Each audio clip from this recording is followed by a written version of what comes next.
Patricio Arévalo y este es el espacio de opinión, expresión popular. Gracias a todos quienes nos permiten llegar hasta sus hogares. Siempre agradecidos por esa magnífica oportunidad y por la confianza que nos brindan de poder acompañarlos en este momento. Un abrazo también a todos quienes se unen a través de las redes sociales y nos dejan sus comentarios y sugerencias a través de esas dos gigantes, Livestream y Facebook. También a quienes nos acompañan en todo el territorio continental y también en las Islas Galápagos a través de telecuenca.es. Gracias por sus sugerencias y comentarios.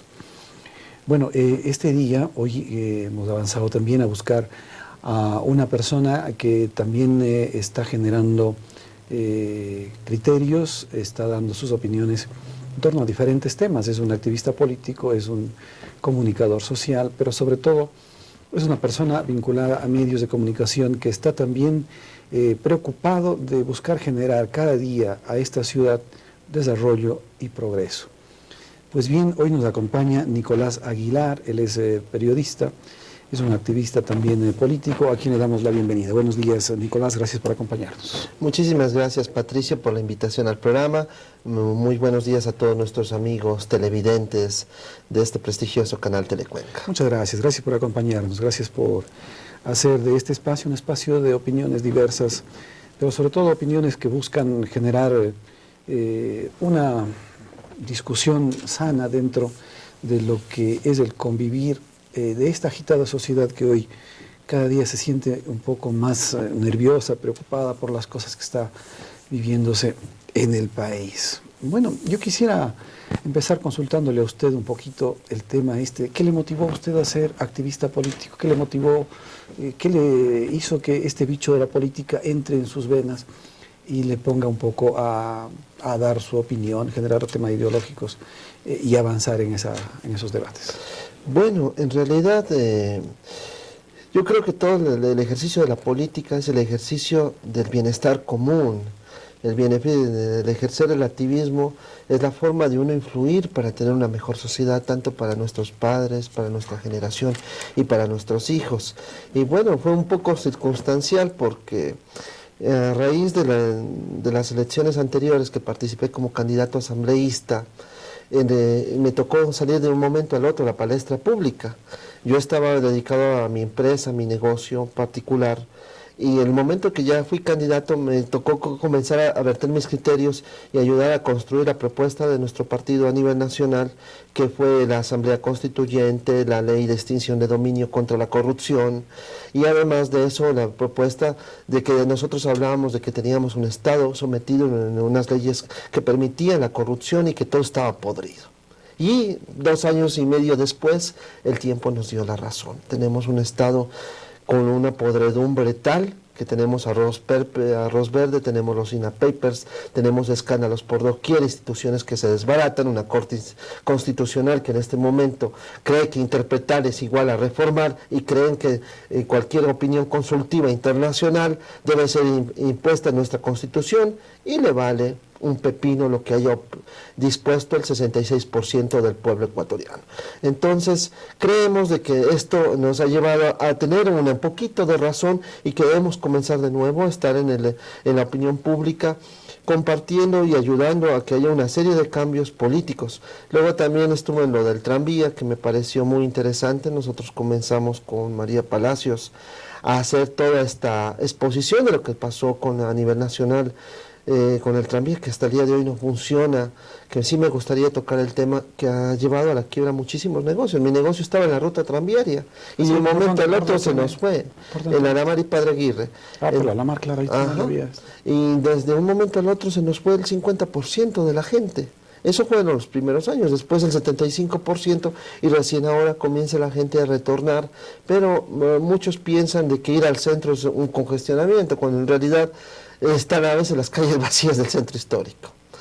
Luego de eso estuvimos un poco también ayudando en lo que son causas sociales con el colectivo Inclucuenca y con lo que... Bueno, entonces es necesario ese tema de generar discusión y debate. Ahora, la política necesita de ideología. La ideología básicamente genera cierta confrontación de, yo diría, lucha de clases, confrontar dos esquemas. ¿Es eso necesario para poder hacer política, confrontar? Bueno, lo que pasa es que hay que ver qué tipo de, yo diría más bien debería ser una discusión o una confrontación positiva, no una confrontación negativa. La política sin ideología conlleva a la toma de decisiones tecnocráticas que muchas veces no se sabe para qué ni por qué. Y le voy a poner ejemplos de lo que nosotros dábamos en nuestras charlas. Decíamos, usted asume la administración de Tapa y usted dice, mi margen de utilidad es 5 millones de dólares, pero no digo cuál es mi margen de utilidad social, cuánto bienestar genera esa agua potable, cuánto genero en ahorro de que no haya enfermedades de transmisión cuando firmo un convenio con una parroquia que a lo mejor le estoy subvencionando, y conllevo a decir inmediatamente tengo que tener una subida del agua potable. Tecnocráticamente tengo que darle al municipio 50 millones de dólares de utilidad, porque el municipio es mi patrón. Pero si mi ideología es una ideología de izquierda progresista, voy a decir, no, tengo que generar que el 100% de cobertura de agua potable así no le genere $1 de utilidad al municipio. Entonces la ideología de quienes tenemos una izquierda progresista es muy diferente a los que dicen no tenemos ideología, pero queremos tomar las mejores decisiones tecnocráticas. Vuelvo y pongo el ejemplo de Tapa. No genero utilidad, pero sin embargo doy internet a 10.000 niños. Y esos 10.000 niños, la gente que hay estudios que tiene acceso a internet desde etapa temprana, tiene una mayor posibilidad de acceder a la universidad. Eso es una utilidad social. Entonces hay que diferenciar. Y cuando no diferenciamos eso, no sabemos qué pedir. Y muchas veces nos dicen, la institución pública está generando pérdida, pero no nos habla de cuánto beneficio social genera. Ahora, esto genera una lucha ideológica, ¿no es cierto? Unas personas van a tener una posición, otras personas van a tener otra posición.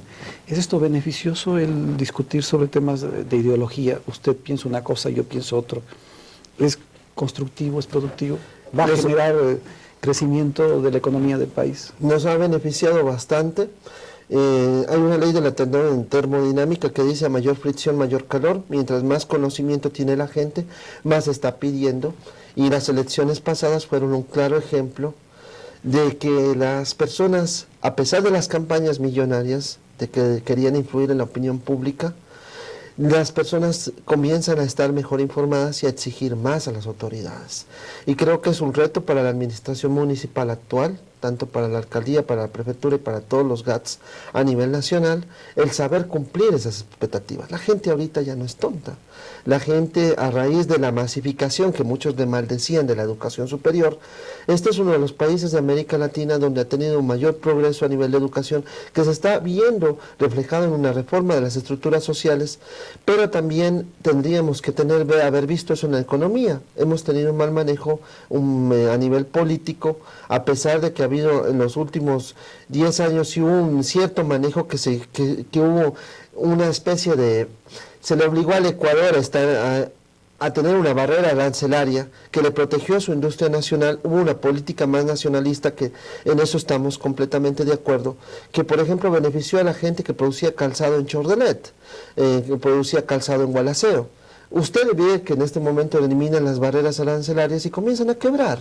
Entonces no es solamente la globalización y el comercio despiadado, sino tiene que haber una política con una ideología, pero a largo plazo. No va a pretender usted que una industria nacional se desarrolle en 2, 3 años, en 5 años. Son proyectos de largo plazo. Ahora, el tema de esta discusión ideológica busca precisamente que una ideología se subordine a la otra. Tengo que salir ganando, ¿no es cierto? Y el que piensa diferente tiene que subordinarse a lo que yo pienso. ¿Eso genera desarrollo? ¿Eso nos saca de la pobreza?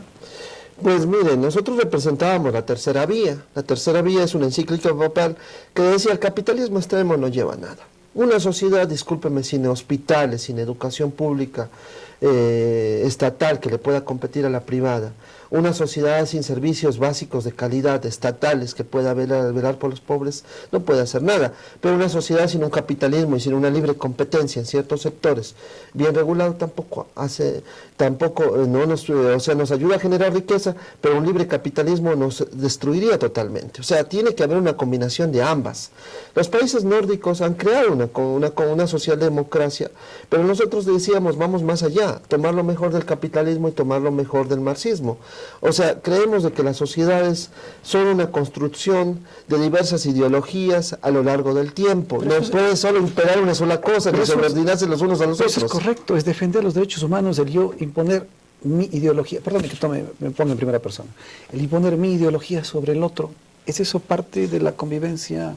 No es parte, pero sí es parte de decir, usted y yo, si no tenemos acceso a una buena salud, si usted y yo no tenemos, nuestros hijos no tienen acceso a una buena educación, no pueden mañana, el día de mañana, generar empleo, no pueden generar empresa privada y por lo tanto no pueden vivir bien. Entonces, tenemos que dejar el tú y yo para hacer el nosotros. Pero es una relación de dominación.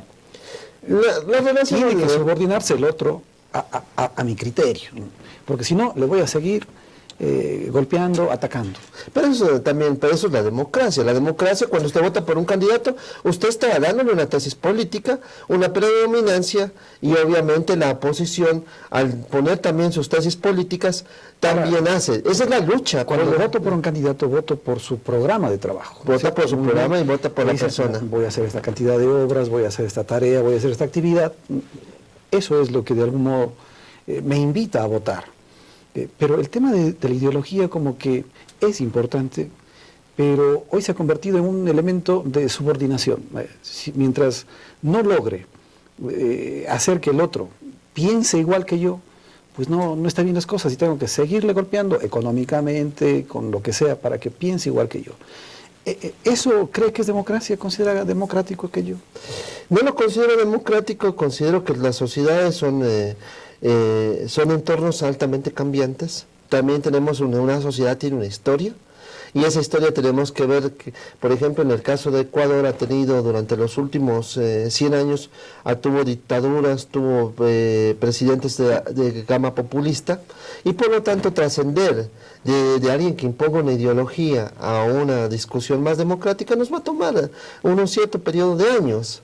Y no hay que defenderlo en torno a la democracia, pero la democracia también supone que un grupo político cuando gana impone una serie de ideas políticas, pero la oposición también pelea por sus tesis, y eso es la construcción interactiva de una democracia. Cuando usted dice, nosotros por ejemplo, alguien le impone, para eso debería tener un sistema estatal de leyes que pueda hacer respetar ese derecho a la libertad de expresión. Y nosotros descubrimos en este momento que ha habido durante los últimos años una serie de leyes que han permitido un avasallamiento, como también prácticas dictatoriales de ciertos gobiernos. Pero hay que ver también, rescatar lo bueno y lo malo y cómo podemos mejorarlo a futuro. Ahora, otro tema que tiene que ver con esta relación es la parte política, ¿no?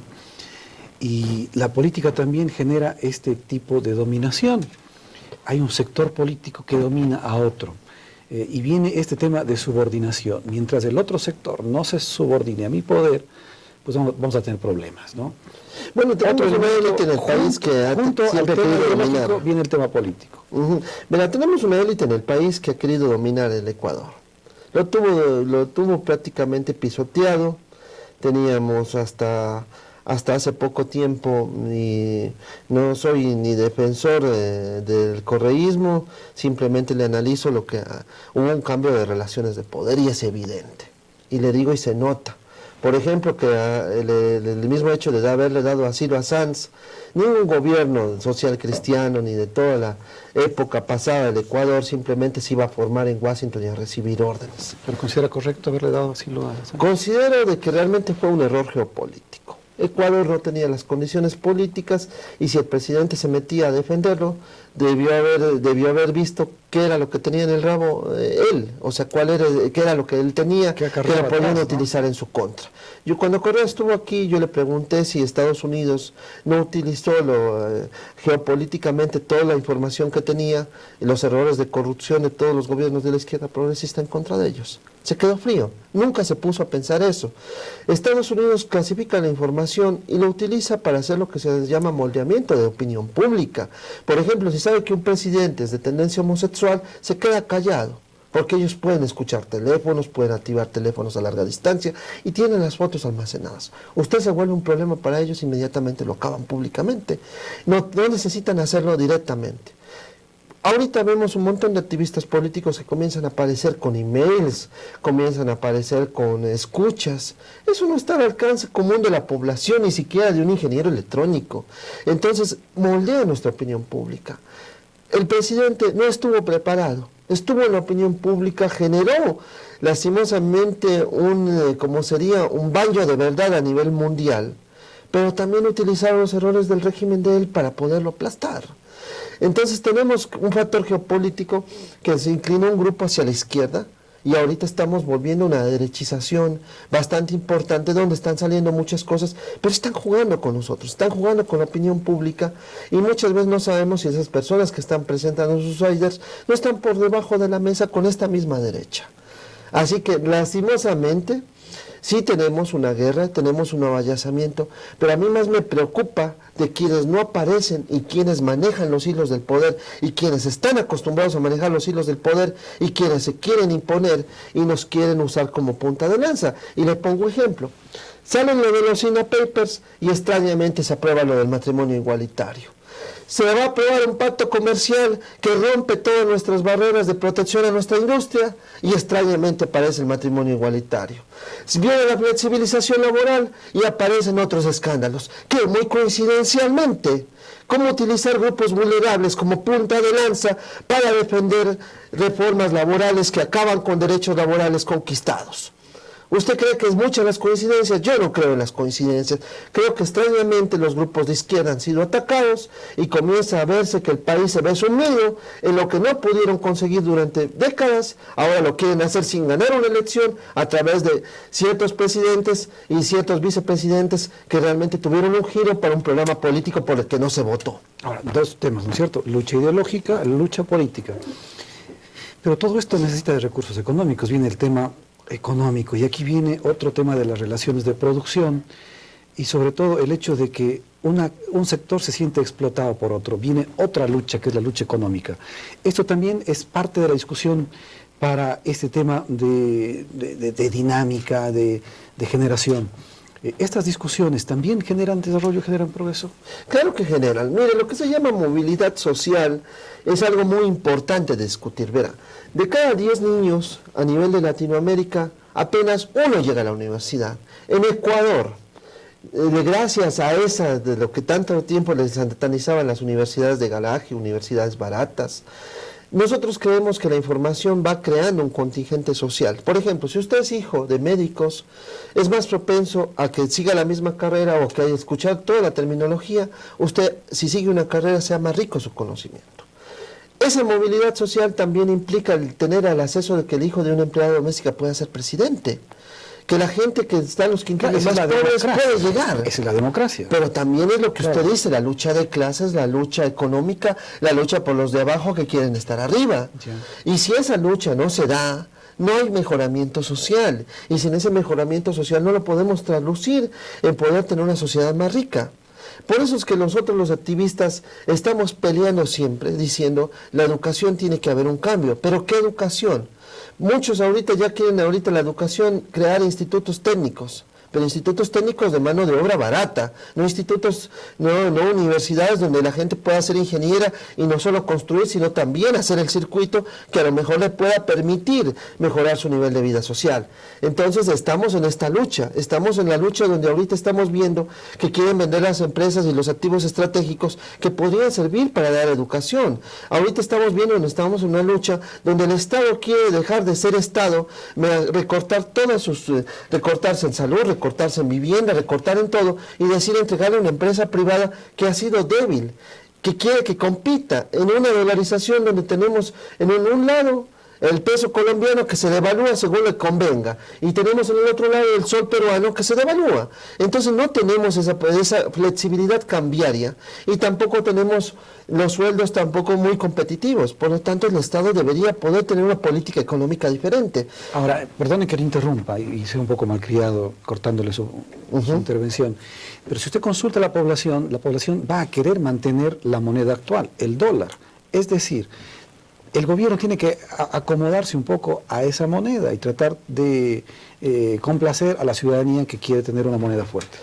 Bueno, si a mí me pregunta, yo tampoco sería partícipe de salirnos del dólar. No tenemos instituciones fuertes. Pero entonces toca acomodar la economía a esa moneda, una moneda tan fuerte.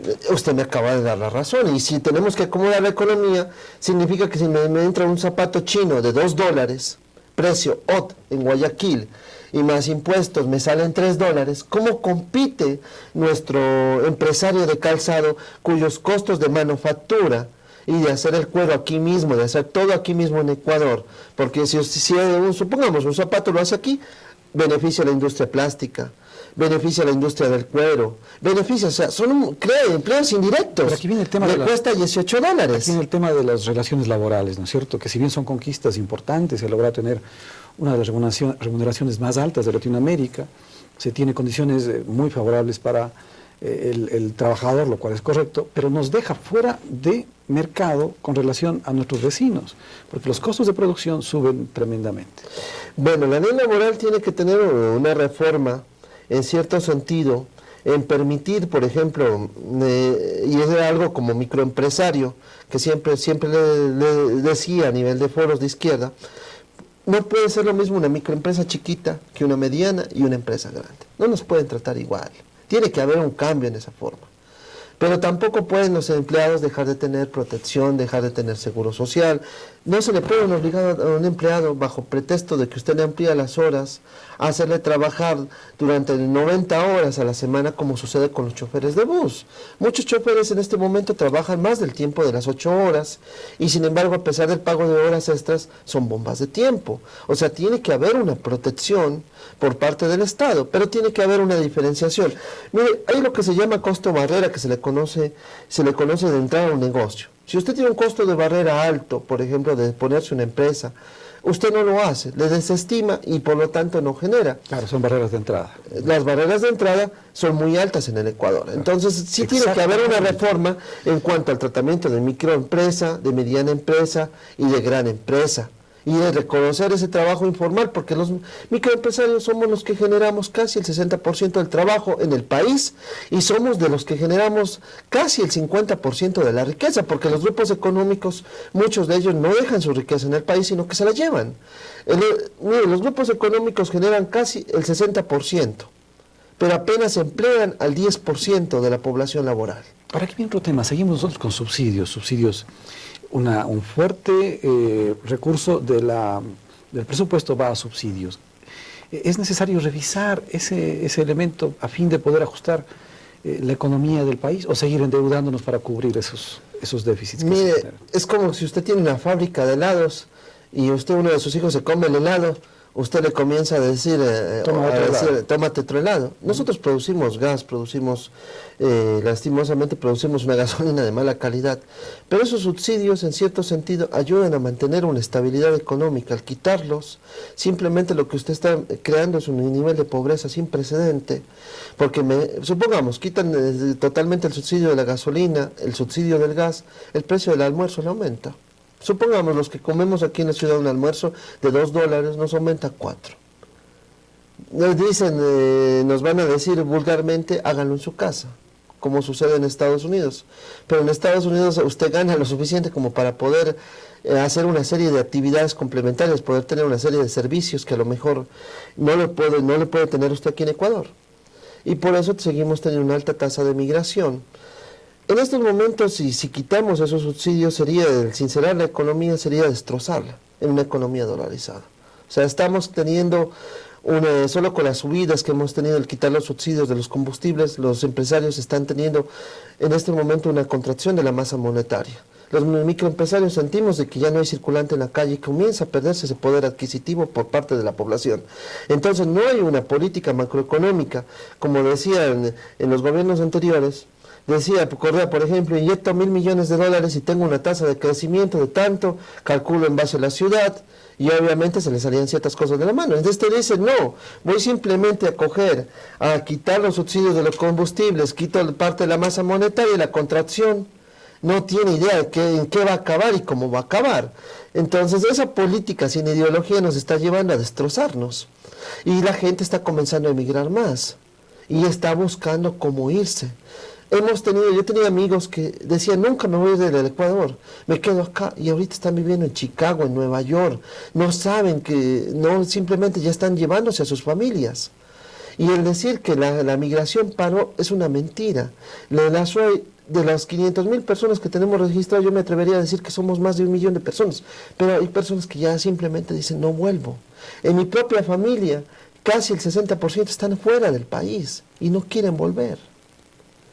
Eso significa que hemos construido una sociedad no viable económicamente, una sociedad que prefiere ir a morir frente en el Río Grande o prefiere morir frente a las costas de Estados Unidos que quedarse en el Ecuador. Esa desesperanza no se la corrige, discúlpeme. ¿Pero qué le hace entonces a Estados Unidos tan atractivo? ¿Es la ideología, es la política, es el capital?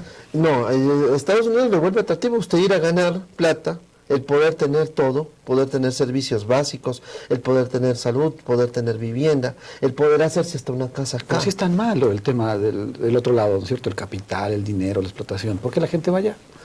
Pues mi estimado amigo, porque ellos, el efecto de tener el dólar como señoríaje en todo el mundo, le provoca que solamente tengan el 5% del Producto Interno Bruto. Estados Unidos dejó de tener las reservas de oro que respalden su moneda, además de que geopolíticamente hablando tiene un déficit estructural económico altísimo. Entonces Estados Unidos quisiera pagar este rato su deuda. Ahora, Trump, ha tenido un crecimiento económico fuerte, la tasa de desempleo ha caído drásticamente, es la mayor tasa de empleo histórica, ha indicado por un proceso de reelección, como que las cosas están haciendo adecuadamente según ellos, ¿no? Trump lo que ha hecho es simplemente romper en cierto sentido con la OMS, los tratados de comercio los está revisando. El pleno empleo en Estados Unidos está diciendo, por ejemplo, a Huawei, geopolíticamente Huawei le estaba ganando a sus empresas. No, señores, buscó una argucia legal y les está atacando para potenciar sus empresas. Pero no debe un Estado proteger a sus empresas, a sus empresarios, a su producción, a su gente. Pues eso es una política macroeconómica a largo plazo. ¿No debe nuestro Estado, nuestro gobierno proteger a nuestros inversionistas, a nuestra gente acá también? Claro. ¿No estamos pidiendo eso? Y también debe privilegiar sus leyes y proteger su sistema judicial. Pero cuando usted firma tratados de comercio bilaterales donde permite que el arbitraje se celebre en terceros países, cuando una ciudad como Cuenca permite que el tranvía sea visto en Chile y no confía en nuestras propias cortes, simplemente lo que estamos viendo es que renunciamos a nuestro propio sistema judicial para poder no proteger a nuestra propia industria y tenemos que proteger a nuestros empresarios. Pero ¿qué empresarios protegemos con un Estado entreguista, un Estado que realmente en este momento Lenín Moreno llama a la inversión pública internacional y les da lo que ellos quieren? Ahorita tenemos, por ejemplo, le voy poniendo ejemplos. Los empresarios de Gualaceo, y pongo ejemplos locales para que nos entiendan. El empresario de Gualaceo debería tener una protección arancelaria, pero en este momento, al firmar el tratado de libre comercio con Europa, usted desmonta, ellos le pueden meter calzado tranquilamente de europeo a bajo costo. Bueno, pero el euro es caro también. El euro es una moneda fuerte, incluso más fuerte que el dólar. Mire, no creo que pueda llegar a competir directamente, ¿no? Necesitamos otras ser eficientes. ¿Y acaso usted cree que los europeos no mandan a hacer parte de sus cosas en China? Entonces nos toca hacer algo similar a nosotros para tener producción acá. O la economía de costos también, por ejemplo, si usted se da el lujo de producir una economía de costos también o una economía de escala, usted puede mandar a hacer 1 millón de zapatos. No le va a salir como hacer 1000 zapatos que hace nuestro empresario de Gualaceo. Son cosas totalmente diferentes. Claro. Si usted un empresario de Gualaceo le hace 1000, simplemente tendrá que dividir sus costos para entregarlos. No le va a poder hacer por menos de 15 dólares. Los costos fijos entre 1000 es diferente a los costos fijos entre 1 millón. En 1 millón le puede competir y hacerlo en decirme el zapato me cuesta 3 dólares. Ahora bien, hemos avanzado en estos temas de la lucha, ¿no es cierto? Lucha ideológica, lucha política, lucha económica. Esto redunda de alguna manera en generar ciertos sistemas de clases.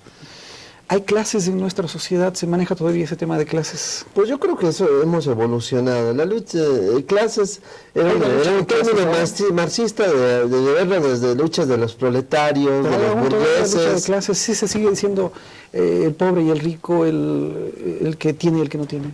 Hay luchas de sectores socioeconómicos, yo vendría a decir. Y lastimosamente hay que incorporar que muchos sectores socioeconómicos no saben que hay sectores de la clase baja que se creen de la clase alta, sectores de la clase media que se creen de la clase de la élite. Y también viene acompañado de una subjetivización. Por ejemplo, yo todavía conozco gente en Cuenca, sobre todo ya pasado los 50, que juzga desde los apellidos. En Guayaquil se siente más. Dice, si tú naciste de tal apellido, eres parte de la élite.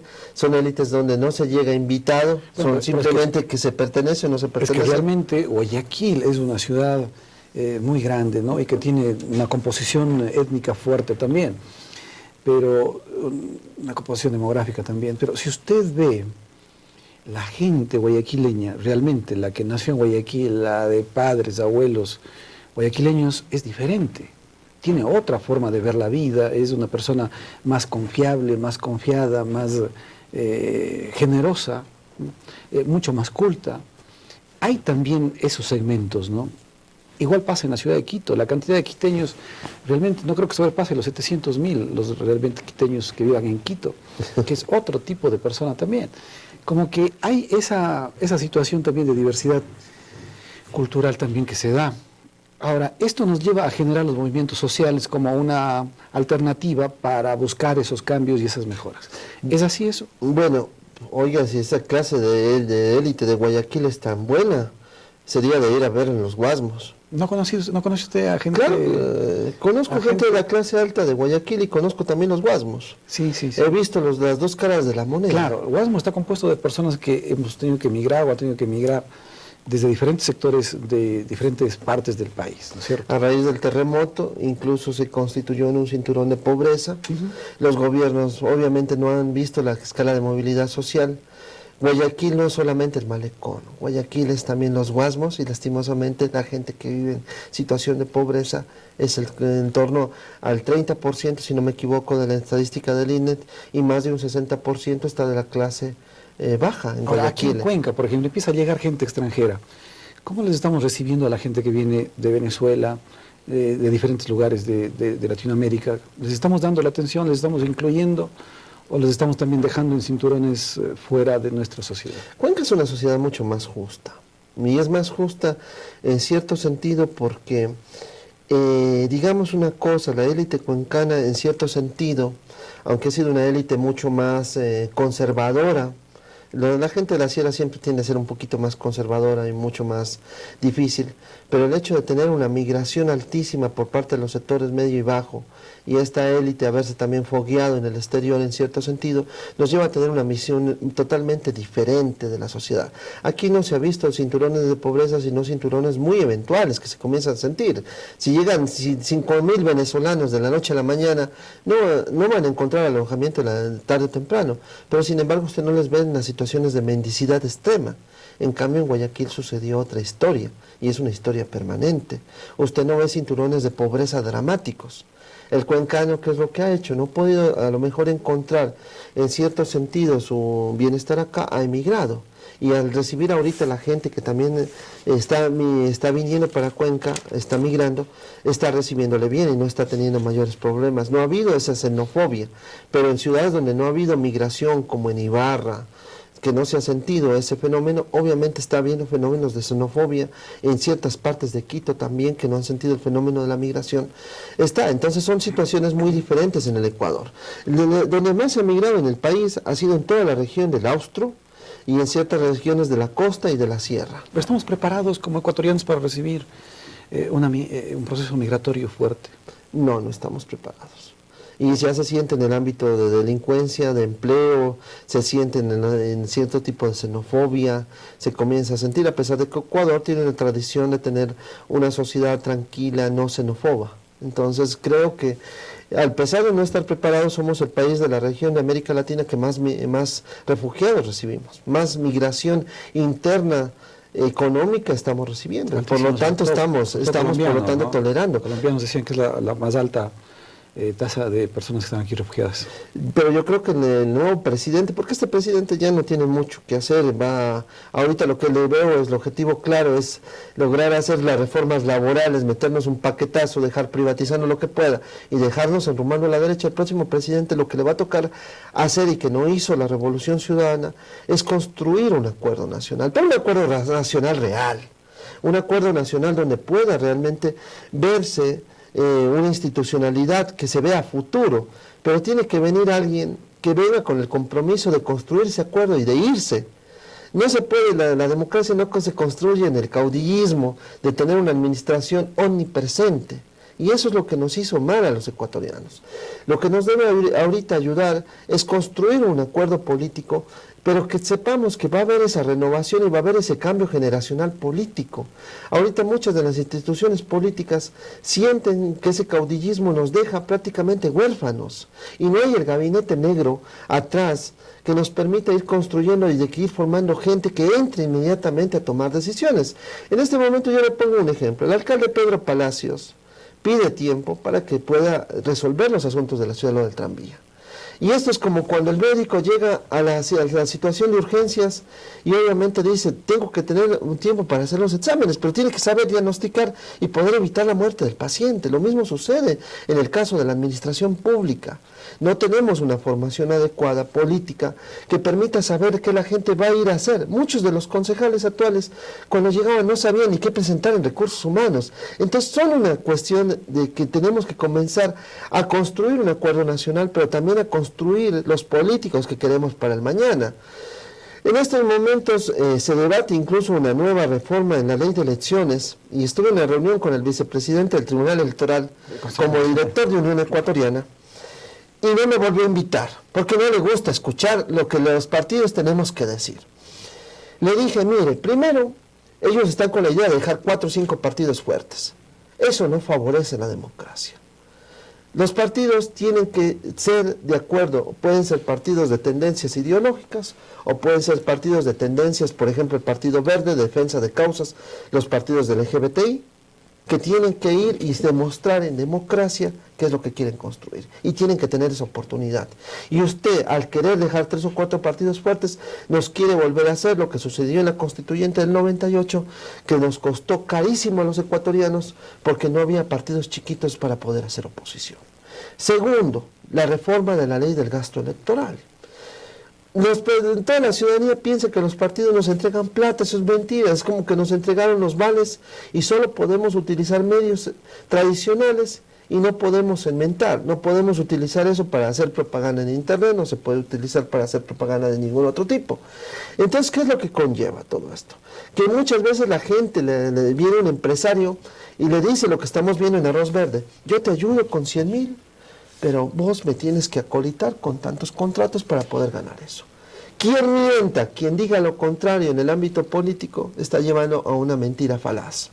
Los partidos chiquitos que no hemos podido competir en igualdad de condiciones, hacemos muchas veces bingos o nos toca pedir a nuestra familia que nos lleven el carro porque los candidatos no tienen para pagar eso, prefieren no comprometerse. Candidato que se gaste una campaña millonaria y que diga que no está comprometido, miente. Es una verdad en el ámbito político, amigos televidentes. Entonces, ¿qué es preferible? Que sea en el mismo Estado que le dé algo de plata para poder pelear políticamente a estos candidatos.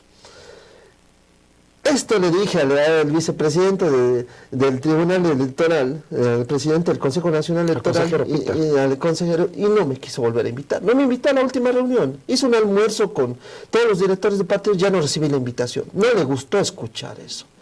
Y la democracia solo se construye justamente a raíz de que usted puede tener 12 candidatos, pero si esos 12 candidatos aparece alguien, como sucedió en estas últimas elecciones, que pueda expresarse y que la gente se dé cuenta y pueda comparar, porque eso es lo que tienen miedo a la clase política tradicional y la élite tradicional, el poder que no existan las comparaciones, podrán salir mejores candidatos. Si no, uno prácticamente se pone a decir, voto por un cáncer en la cabeza o voto por un cáncer en el brazo, pero sabe que me voy a morir. Ahora, ¿qué pasa con los candidatos que ingresan únicamente por figuración, ¿no? Como saben que tienen el respaldo económico de un Estado que les va a dar para su publicidad, se presentan pero no tienen ni el voto de la familia. ¿No deben ellos devolver también ese recurso que el país, la democracia se constituye, Patricio, justamente del poder escoger. Dicen que la voz del pueblo es la voz de Dios. No sé, la democracia no se construye, discúlpeme, a base de no tener discusión. Yo creo que tener 13 candidatos nos llevó a una discusión muy rica. Que si el alcalde Pedro Palacios no la logra plasmar, se irá a la casa.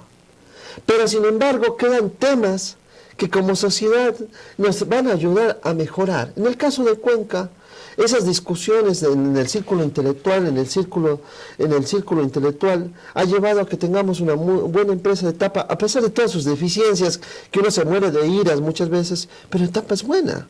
Tenemos un municipio que no es tan malo tampoco a comparación de los municipios de Quito, Guayaquil, que se consideran de lo mejor, pero sin embargo usted se va al Guasmo, no hay alcantarillado, no hay agua potable. Entonces tenemos que continuar avanzando en ese proceso, en esa democratización, no retroceder. Y eso del matrimonio igualitario también esconde que en este momento se anuncia la reforma de la ley electoral para sepultar. Nos quieren sepultar y eso no está en los medios de comunicación. Los partidos locales, los partidos parroquiales, los partidos que se conforman a lo mejor solo para la elección de una ciudad y los partidos provinciales. Eso es enterrar la democracia y eso es querer asegurar una élite que quiere quedarse en el poder por eternas memorias. Y eso no debemos permitir. Nuestro partido es un partido nacional. Deberíamos estar contentos, menos competidores. Pero sin embargo siempre hemos creído que la democracia se fundamenta en la competencia, en esa competencia libre, en esa competencia sin tener que obligar a competir en base a la billetera, sino en base a las ideas.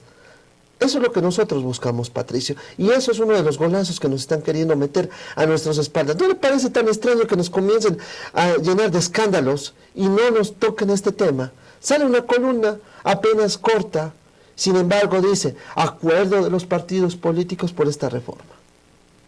Ahora, viene este elemento de cómo entender si la ideología es fundamental. Y la ideología no es que hay 100 millones de ideologías o 50 millones. Hay 2, 3 criterios que son los que tienen los argumentos suficientes y sólidos. ¿Por qué tanto partido político si la ideología es fundamental? Bueno, yo creo que decir 2 partidos políticos, bueno, mi estimado Patricio, yo creo que las cosmovisiones son diferentes y en la época de la globalización usted tiene diferentes formas de ver. Por ejemplo, los verdes, el Partido Ecológico lucha, por ejemplo, porque todo sea desde el punto de vista ecológico. Eso es una ideología, pero las ideologías no son totalitarias. El creer que hay una ideología para todo y por todo es un error. Sería vivir en un fascismo, vivir en una sociedad donde a usted le dicen qué comer, qué esposa tener. No, las ideologías nos hemos dado cuenta que son visiones y objetivos que pueden darse en grupos, ya sea humanos muy localizados, por ejemplo los LGBTI, o en cuestiones de causas sociales, por ejemplo los verdes. Pero decía el vicepresidente del Consejo Nacional Electoral que los absorban los partidos grandes. Discúlpeme, eso no es la tendencia. Si usted ve, por ejemplo, los parlamentos europeos que han evolucionado bastante, los nórdicos, hay gente del Partido Verde que lucha solo por la cuestión ambiental. Y eso le conlleva a tener un parlamento rico en diversas tendencias, en diversas vertientes. Patricio, el tener una sola ideología, discúlpeme, eso nos lleva a un totalitarismo extremo, a querer imponer. En cambio, si tenemos una asamblea con 20 partidos, bienvenidos. O sea, ¿por qué nos obliga a dialogar? Nos obliga. Por ejemplo, si tenemos un partido que dice que Guayaquil debe de disfrutar de lo mejor del Estado, le conlleva a tener una optimización de los recursos del Estado. Si tenemos un partido que pone asambleístas de los verdes que quiere mejorar ambientalmente, tenemos leyes ricas en cuanto al mejoramiento ambiental. Lo que estamos queriendo ver, nos están vendiendo un modelo económico totalitario, un modelo económico donde nos quieren destrozar. No, esto conlleva riqueza, nos está conllevando a tener menos puntos de vista. Ahora, aquí hay otro tema que hay que tocar, ¿no? Porque se nos está viendo rapidísimo el tiempo, es el elemento de la corrupción. Usted habló hace un momento del tema de arroz verde, la entrega de recursos y la necesidad de pedir a cambio favores. ¿Cómo combatir la corrupción en el país?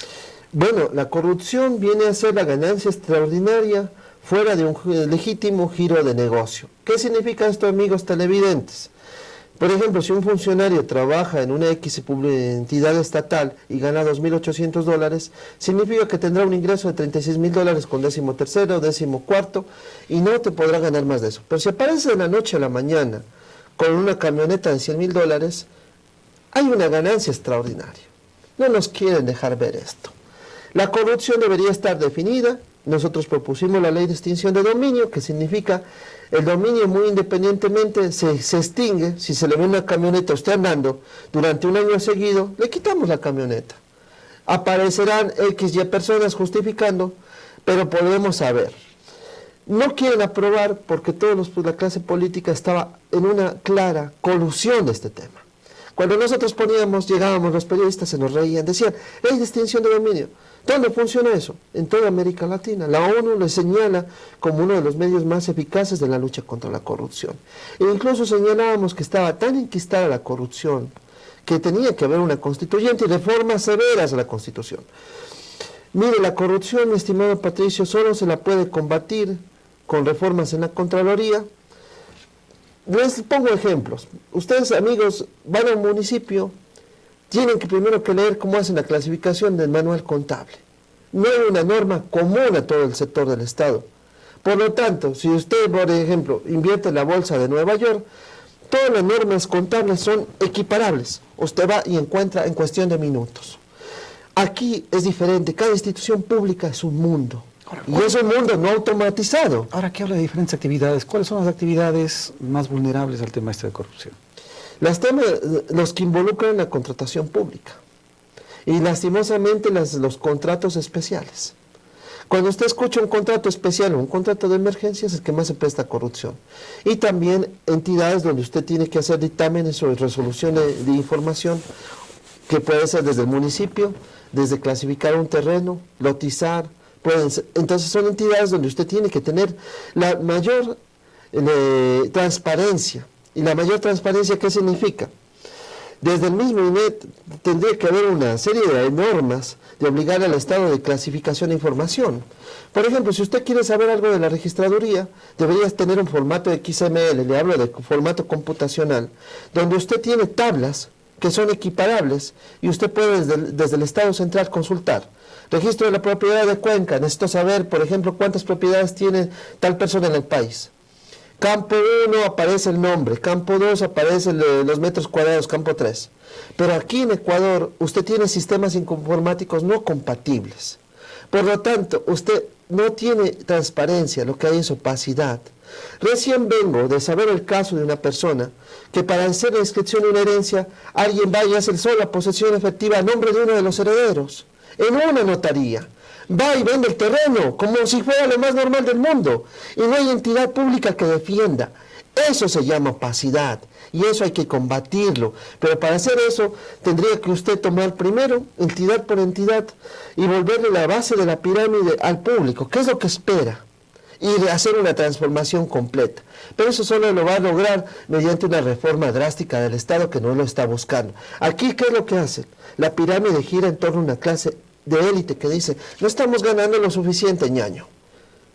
Nos conviene que siga el status quo, nos conviene que siga todo igual, porque lucramos de toda esa no compartimentación y de que el Estado no sea uno solo.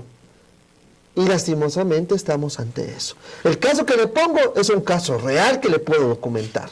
Un caso donde todo es legal, pero una notaría puede emitir una posesión efectiva simplemente porque alguien va. Y en el registro civil su sistema no habla, no puede tener contacto. Entonces vivimos en feudos o en instituciones que viven cada una a su mundo.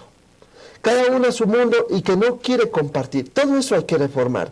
Y el nuevo presidente que venga tiene que reformar eso, pero tiene que hacerlo ideológicamente hacia el Ecuador que queremos. ¿Hacia qué Ecuador queremos ir? A ver, ¿qué nos va a llevar a ese nuevo Ecuador? ¿Qué nos va a sacar de la pobreza? ¿Qué nos va a sacar de la pobreza? Pues mire, durante la etapa de la Ilustración en el siglo XVIII se hablaba de etapas, etapa industrial, la etapa feudal, la etapa agrícola, y te decía que cada sociedad tiene que ir de una etapa a la otra. En este momento, con la tecnología de la información, yo creo que el Ecuador tiene que ir directamente a la generación del conocimiento y de la industria del humo blanco. La discusión minera, básicamente, le voy a poner un ejemplo. No sabemos si es lo que ganamos, no es más allá a lo largo de lo que nos toca invertir en hacer remediación ambiental. Usted construye una carretera y muchas veces el uso de la minera la deteriora. La carretera le cuesta 50 millones y usted recibe 60. Y la remediación ambiental, no hemos tenido una discusión rica. Por eso, cuando Yacu Pérez dice que sí debe haber una consulta, y esta Corte Constitucional se pronuncia en contra de las consultas consultivas, como si el pueblo fuéramos una tarea de idiotas, que no sabemos y no conocemos, que queremos en nuestra sociedad, simplemente nos está quitando el saber y analizar el impacto a largo plazo. Si usted me pone en este momento a decir, si tengo que arriesgar las vertientes del Cajas, porque nosotros nos vamos a quedar, nuestras generaciones se van a quedar 1000 años más acá, y nos ponemos a analizar los pros y los contras, yo estaría francamente a favor de que no se explote mineramente. Porque esa minería, ese ingreso extraordinario, sé que se lo van a robar la corrupción. El 70% se lo va a ir llevando el político sinvergüenza ladrón. Pero no se va a quedar aquí. Y a nosotros nos va a tocar de nuestros impuestos subsidiar lo otro. Y eso lo podemos ver en este momento, amigos televidentes, de la riqueza petrolera nos quedaron muchas obras, pero una parte se la robaron. Sería realmente interesante decir, vale la pena explotar y quedarnos con esa deuda ambiental y no discutirlo a nivel social. ¿Y crees que no somos capaces de hacer bien las cosas? Pues nuestro sistema político no, lo ha demostrado. ¿O usted, mi estimado Patricio, cree que hemos hecho bien las cosas? ¿Hay una bola de cristal en política para ver qué es lo que tengo que hacer? No, pero analizar lo que ha estado pasando versus lo que puede pasar nos puede dar un margen de predecibilidad bastante interesante. Los recursos petroleros se han explotado y no han generado un impacto ambiental muy significativo porque ya existía. Pero en este momento tocar la joya de la corona, que son los pueblos no contactados, y permitir esa explotación nos puede llevar un dolor de cabeza. Y eso es algo que nosotros los grupos activistas no estamos dispuestos a permitir. Nos vamos a sumar en una causa común. Yo creo que Cuenca sí debería votar. Si le toca la vertiente del Cajas, por lo menos a mí sí me interesaría votar, decir sí o no. Y la Corte Constitucional lo que quiere crear ahorita, y nos están queriendo meter un gol también ahí, es que a través de cualquier tratado internacional se tiene que respetar las concesiones mineras y que ellos de las concesiones mineras tienen que hacerse donde ellos les dé la gana. Por eso es todo esto del matrimonio igualitario. Ahora, es importante la experiencia en política, el saber hacer las cosas, el poder tener un criterio claro. Mire, yo creo que aquí en política es importante la experiencia en cierto sentido, pero también es importante el hecho mismo de saber hacia dónde se dirige una persona. Amigos televidentes, los políticos tienen que poner sus planes y sus programas de gobierno y poder vender su visión. No nos pueden hacer como es este presidente actualmente, vendernos una X visión y a mitad de camino salirse y irse a otro lado. No puede decirnos, y no soy correísta y no soy de la vertiente, no estoy con fuerza, compromiso social, pero no nos puede decir, voy a irme por tal lado y termino en otro. Mi partido dio libertad en la segunda vuelta de votar y yo voté por Lenín Moreno, porque decía que Lazo iba a privatizar absolutamente todo. Y voté en contra de eso, pues voté por Lenín Moreno. Y termina siendo lo mismo. Pero ahora que habla de la época anterior, fue un sistema en donde imperó el miedo. ¿Es el miedo un sistema adecuado de gobierno? No es un sistema adecuado, pero también hay que ver. Nuestro partido nos permitieron hablar tanto de lo bueno como de lo malo. Yo le pongo un ejemplo. Yo utilizo el hospital público. A raíz gracias al tema del tranvía, mi negocio me fue tan mal que tuve que utilizar el hospital público. No pude pagar la seguridad social, me fui a un hospital público. Atención excelente en el hospital Vicente Corral Moscoso. Me saco el sombrero, o sea, muy buena la atención. Les invito a conocer un hospital público de Perú o de Colombia, que muchas veces a mí me tocó vivir un caso con mi mamá, que si no tuve para pagar emergencias, no les importaba. O sea, son cosmovisiones totalmente diferentes. A mí me puede decir, reinaba en base al miedo. Obvio, los de Vicente Corral Moscoso tenían miedo a que los voten, y que a no dar un buen servicio les obligó. Hablemos qué tipo de miedo. Y hubo otra clase política que tuvo miedo porque esos servicios se vieron servicios públicos de calidad, que ¿Hubo robo? Sí, y que vayan a dar a la cárcel todos los responsables, estamos de acuerdo. Pero en este momento, usted se va a un hospital público, ya no tienen el mismo miedo la gente. La gente como que ha sentido una desmejora en los servicios. Los empleados públicos como que ya les da la gana de irse a ver el partido. ¿Qué tipo de miedo estamos hablando? Y si ha sido o no ha sido positivo. Patricio, aquí yo no defiendo a Correa, yo lo que simplemente digo es que hubo un modelo político de izquierda progresista y ese modelo lo defendemos, que es una vertiente, donde esa vertiente puede tener subdivisiones partidistas. Por ejemplo, yo me declaro de una izquierda de tercera vía, progresista, que también tome lo mejor del capitalismo, que también tengamos una competencia en ciertos sectores que esté totalmente desregulada, pero que no nos comamos nuestra industria nacional. Estados Unidos no tiene abierta su agricultura, Europa no la tiene abierta. Exporte usted banano. Simplemente nos impusieron el Tratado de Libre Comercio y ni aún así podemos entrar con el banano con 0 gravámenes. Y nosotros en Ecuador sí somos pendejos para poder aceptar una libre industria sin competición. No, por favor. ¿La verdad funciona en política? Pues yo creo que con la nueva era de la información sí funciona. Un político que diga la verdad, que sea honesto, que diga lo que va a hacer, hasta dónde puede hacer, ¿va a recibir votos? Yo creo que está funcionando. Y creo que, estimados televidentes, muchos podemos compartir en las redes sociales que ahorita también nos quieren penalizar. Hay un proyecto de ley y están calladitos. Matrimonio igualitario. Y comienzan a hablar del tema y a tocar el tema y a volverlo la bomba política. Donde un grupo de apenas que no llega ni al 5% de la población lo vuelven el encabezado del 60% de las noticias. No nos mencionan que están queriendo penalizar el Twitter. No nos mencionan que están queriendo penalizar el Facebook, penalizar la opinión pública. Eso no puede pasar. Pero yo puedo engañar a la gente así libremente, puedo atacar a alguien por atacar. A ver, una cosa, Patricio, somos los medios masivos de comunicación, verá. No es parte del derecho humano el respetarnos, el decir la verdad, el no ofender. Patricio, verá, hay algo que se llama disonancia cognitiva.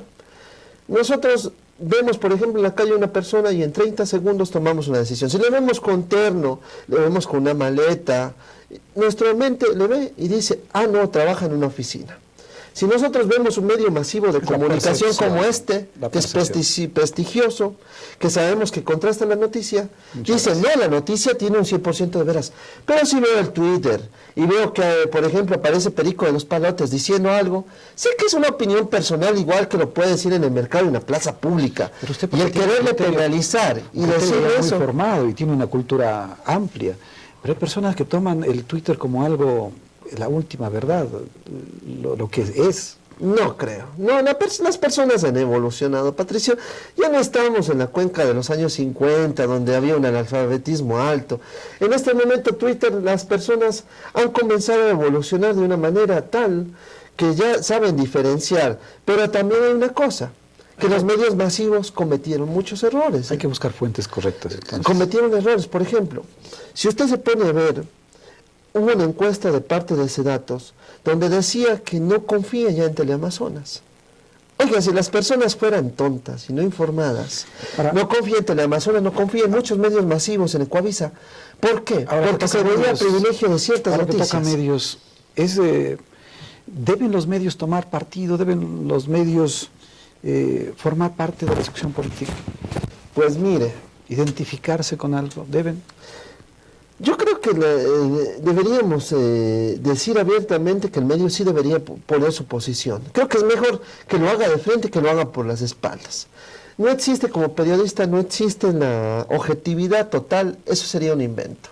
Cada periodista tiene una subjetividad, lo importante sería conocerla y saber por qué, que creo que sería más sincero. Y la gente, los televidentes se dan cuenta, porque muchos amigos que no han estudiado comunicación dicen, él favorece mucho a Lazo, el periodista X. El otro periodista favorece mucho a Yaneda Nostroza, favorece mucho a tal persona. Y se da cuenta. En esta época de la información yo creo que la explosión nos lleva a saber y a comparar y a contrastar. Y vivimos bombardeados todo el tiempo. Y las personas no ven solo un noticiero, ven varios. Así que realmente, mi estimado Patricio, lo que estamos viendo es que ahorita lo que están buscando las élites políticas a nivel mundial es el manejo político a través del modelaje de la opinión pública, pero de un modelaje muy intrínseco, o sea, manejando las cuerdas muy por detrás. Por ejemplo, le quiere hacer caer a tal presidente, como pasó en el caso de Odebrecht. En el caso de Odebrecht fue una pelea geopolítica. Odebrecht es corrupta, pero ¿usted cree que Halliburton en Estados Unidos no es corrupta? ¿Usted cree que en Europa no hay compañías corruptas? ¡Claro que las hay! Y en negocios internacionales, en cualquier universidad, le dicen, usted tiene que moldearse de acuerdo al ambiente de negocios. Hay ambientes que exigen coimas, otros que no. Los ejecutivos de grandes multinacionales saben eso. No hay que mentirse. Ahora dicen, hacemos una práctica corporativa responsable. Obviamente, de dientes para afuera. ¿Y cuál es la verdad interna? ¿Por qué no sabemos eso? Porque nos dicen, Odebrecht cometió y puso tales presidentes. Y en Estados Unidos, ¿quién aporta al Partido Demócrata? ¿Quién aporta al Partido Republicano? Y no por ello es menos reprochable. Lo que debemos nosotros analizar realmente es ese factor geopolítico. ¿Quién tiene acceso a correos electrónicos, a poder intervenir teléfonos? Y poder haber sacado todo eso fue Estados Unidos, que quería que sus compañías que hacen infraestructura ahora se impongan. Eso es todo el cuento del asunto. Un momentito mientras se ajusta un poquito el cuello de la camisa. Yo le quería consultar a usted un tema que me ha venido usted diciendo a lo largo de toda la entrevista, que hace relación, del lado izquierdo está de ubicarlo, que hace relación al manejo del matrimonio igualitario, ¿no? ¿Cómo tener este tema de la resolución de la Corte Constitucional? ¿Cree usted que es una resolución que va a beneficiar realmente a diferentes sectores? Pues miren, el matrimonio igualitario debería ser una decisión de un conjunto social, no es una decisión de una corte. Esta corte simplemente lo que está obedeciendo es un postulado de romper la Constitución a carta cabal. Nos están diciendo bajo el cuento de que los tratados internacionales son obligatorios y que bajo la resolución de derechos está obligado a ver lo que es el mejor derecho. Entonces también una compañía también es sujeto de derecho. También le van a decir, si la compañía X le conviene más que en el tratado internacional le paguen más, lo va a hacer. Y me van a decir, no es justificable, que no sé qué, van a salirnos con el cuento. Pero aquí hay una constitución que se votó y políticamente se ganó con un 63%. Fue una constitución donde hubo representantes de varios sectores y donde un sector le llevó a grado constitucional y dijo matrimonio entre hombre y mujer, artículo 67. Si hay una reforma constitucional y si hay ese consenso social, tendría que hacerse por esa vía. Lo que han hecho estos jueces simplemente es usarle a la comunidad LGBTI, la cual yo respeto, considero que son personas de pleno derecho, pero les están usando, y les he dicho, y les hice una entrevista recién a la persona que hizo la causa, justamente dijo, a ustedes les están usando. Y es un uso para pasarnos acuerdos comerciales, es un uso para pasarnos en estos momentos otras privatizaciones que están impedidas a nivel constitucional. Simplemente tenemos una Corte Constitucional de un origen bastante bastardo, porque no era una Corte Constitucional que fue escogida plenamente por un Consejo de Participación Ciudadana que lo hizo de una manera bastante espuria. Y se nota porque la Corte Constitucional le blinda al Consejo de Participación Ciudadana que él mismo le escogió. Entonces, ¿de qué hablamos? ¿De qué justicia hablamos en el Ecuador? Y una Corte Constitucional donde 5 personas se autonombran. Primero, reformar la Constitución. Segundo, reformar la ley de registro civil y reformar la ley de Servicio Nacional de Datos, por Dios. O sea, es una cuestión que ellos adquieren desde grado constitucional, grado legislativo y hasta grado ejecutivo. Patricio, entonces vamos a gobernar ahora a partir de cortes. Presenta otro grupo, también va a poder conseguir lo mismo. Y otra cosa que también le dije, ¿por qué entonces no admitimos la poligamia? Si también estamos de acuerdo en eso, también deberíamos también respetar que 3 personas se casen, o también vamos a permitir ya en el futuro, también permitir de que se casen, como sucede en Estados Unidos, uno se puede casar con un animal, se puede casar con un árbol. O sea, estamos en ese punto donde las leyes son el reflejo social de ese consenso. La unión, de hecho, tiene que ser reformada y tiene que ser perfeccionada. Se quejaba Pamela Troya de que la unión, de hecho, si ella se casaba el día de mañana, en realidad podía casarse y la unión de hecho dejaba de existir. Tiene que ser reformada y tiene que ayudarse de la manera que sea a que les igualen derechos a las personas LGBTI, pero conseguirlo de esta manera es una forma, un atajo realmente que decepciona. O sea, yo estoy decepcionado porque en este momento el mensaje a todos los jueces, a todo el sistema judicial: hagan lo que les dé la gana. Busquen cualquier escueto legal, sáltense en las normas éticas, sáltense en las normas morales que ustedes tienen. Y lo peor de todo es que el 80% de los ecuatorianos no están de acuerdo. También nos lleva a esto, ahora hablan abiertamente del aborto. Los que no estamos de acuerdo y no hemos practicado eso, ahora hay un pequeño grupo que quiere imponerse. Cuando yo fui candidato a asambleísta, yo estuve conversando con la gente del LGBTI, dije, si hay un acuerdo social tenemos que respetar. Y tiene que hablarse, y tiene que darse una discusión larga, pero no pueden imponernos una pequeña parte, toda su visión a nosotros. La adopción por parte de personas del LGBTI ya existe, Patricio. Yo cuando estuve en Pastoral conocía, por ejemplo, hubo un papá que se quedó con la hija, que descubrió que era gay o salió del closet, y la mamá murió. ¿Cómo decirle? Porque uno le veía que tuvo una adecuada crianza de esta niña. Ahí tiene uno que ver qué escoge, que se críe con el padre, que se críe en un hogar aparte con la tía, si no tenía más parientes, o se críe en un hogar aparte. Pero eso debería darse de acuerdo a un estudio, debería estar normado. Eso no deberíamos tener miedo. Igual que cuando alguien adopta. ¿Cómo debería ser la adopción? Si una pareja heterosexual le exige un montón de estudios, debería ser lo mismo con una pareja LGBTI. Pero el problema está que hay estudios científicos donde prácticamente un alto porcentaje de parejas LGBTI no están preparadas para poder criar hijos, debido a que tienen graves problemas psicológicos. Son parejas estables, se garantiza una estabilidad con el matrimonio LGBTI, con el matrimonio entre parejas del mismo sexo. Yo no le podría contestar eso porque no soy psicólogo y creo que eso debería contestar un psicólogo. Yo creo que en este momento, debido a la relativización del matrimonio, en las parejas heterosexuales se llega a un 50% de infidelidad. En Estados Unidos está en torno al 65%. Todo responde a la época cultural, a la época en la que nos encontramos. Pero aquí en Ecuador, y eso también le criticaban, tenemos un gobierno también bastante entreguista, el no tener producción nacional nos lleva a comprar producción estadounidense con producción de otro tipo, donde tenemos un choque cultural. En la película vemos que las parejas tienen relaciones sexuales rápido. Mejor dicho, ni se conocen, a las 2 horas ya están en la cama. Nosotros no somos así, somos diferentes. Nosotros, por ejemplo, todavía, a pesar de que ha habido una mayor apertura en eso, todavía nuestras chicas piensan diferente, dicen, no, me conservaré virgen hasta el matrimonio, o tendré pocas parejas sexuales. Pero nos quieren vender y nos quieren imponer eso. ¿Por qué tenemos que aceptarlo? ¿Por qué en nombre de una vanguardia, de un derecho, de un grupo pequeño, tenemos que aceptar una alienación cultural y tenemos que aceptar una invasión cultural extrema? No, o sea, tenemos como sociedad que discutir y defender también nuestra cultura. Por ejemplo, si yo fui de pastoral social, defiendo que nuestros jóvenes traten de conservar su castidad hasta la mayor parte de la edad, hasta los 18 años, y eso deberíamos defender. Pero ahora la mayor parte de jóvenes dicen, por ejemplo, me escuchaba una niña este fin de semana, decía, por ejemplo, ¿qué tiene de malo?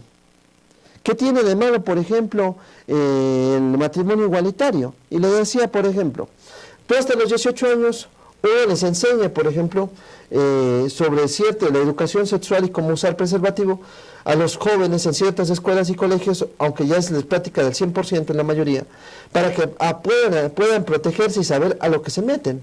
Pero que aprendan una conducta sexual a menor edad, sin saber en lo que se meten, simplemente les conlleva a que ellos no puedan tener una toma de decisión adecuada. Tú a los 14 años puedes decir, yo puedo desde este momento a lo mejor decidir iniciar mi vida sexual, pero las consecuencias de tener un bebé, de cuidarlo, de ponerle pañales, no vas a tenerlas en una plena conciencia hasta los 18 años. Entonces, son acuerdos sociales y una corte constitucional que se arrogó una función tan grande que ya lo tomó y lo decidió. Y en realidad, en este momento dicen, ya nadie nos puede reformar, nadie nos puede tocar. Patricio, las personas, el político tiene que tener una moral y una ética también de por medio, y tiene que hacer respetar a la sociedad esa moral y esa ética.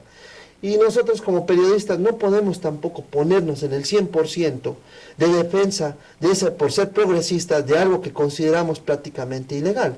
Yo les he dado cabida a los dos sectores. En mi programa de radio tiene que estar los dos sectores, pero personalmente hablando, mi posición es, tiene que haber ese consenso social y tiene que ser aprobado. Así como se puso la Constitución actual a través del 63%, también debería derogarse lo mismo. En derecho, como se hace, se debería derogar.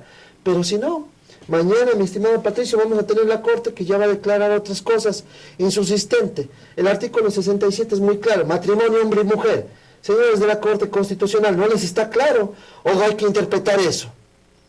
La interpretación debería ser semántica, sintáctica, no de otra manera. Y creo que no deberíamos dar paso, y la sociedad civil sí deberíamos organizarnos a no permitir eso, y creo que Lenín Moreno, al salirles a apoyar, comete un error político gravísimo. ¿Y quién les apoye? Desde luego. Pues muy bien, yo le agradezco a usted, mi querido Nicolás, por habernos hablado así con tanta franqueza, con tanta sinceridad.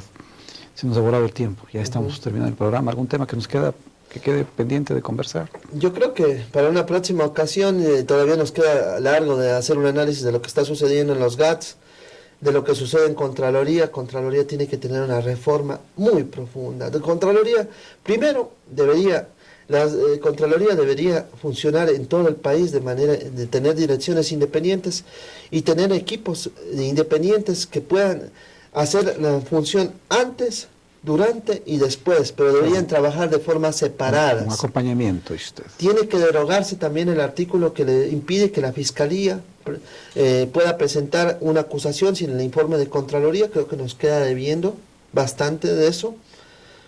También la Contraloría tiene que también, aparte de eso, tendría que trabajar en lo que es regulación y normalización con la presentación de resultados contables de procedimientos administrativos a nivel nacional. Mire, la tecnología, si usted le norma y les obliga a los municipios a que utilicen sistemas similares de clasificación, usted puede hacer controles con inteligencia artificial exactos. Lo que pasa es que la gente no lo hace. Si se hace en la empresa pública, en las compañías privadas a nivel internacional, ellos le detectan el fraude automáticamente en poco tiempo. En cambio, en la institución pública pasan años. Lo que tiene que hacer el próximo gobierno es utilizar inteligencia artificial, tecnología, hacer un cambio dramático para poder hacer que la corrupción merme. Muchísimas gracias. Perdone que le corte, estamos con el tiempo. Yo le quiero agradecer a usted, Nicolás, por habernos acompañado, por hacer un espacio, sin duda, de interés para nuestros televidentes. He disfrutado este espacio, gracias por compartirlo. Y a ustedes, amigos, invitarles a acompañarnos a partir de las 13:30, el noticiero, ¿no? Cuenca al Día con Lorena Coronel. Y a las 19 horas nos está actualizando toda la información Mauricio Lupercio. Así es que no olviden acompañarnos. Conmigo hasta pronto. Gracias, que pasen muy bien.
Espacio